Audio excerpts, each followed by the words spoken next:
Para kang problemado ka, idaan mo na lang sa paglilinis.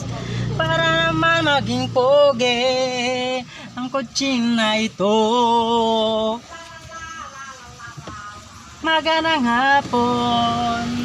Magandang hapon sa lahat.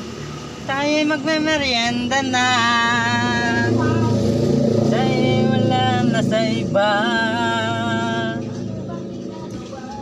Ay mga lods, kumusta kayo dyan? Okay lang ba kayo? Merienda mo kayo lods? Nagmerienda mo kayo? Tara, let's go! Tayo mag-dinet ng car.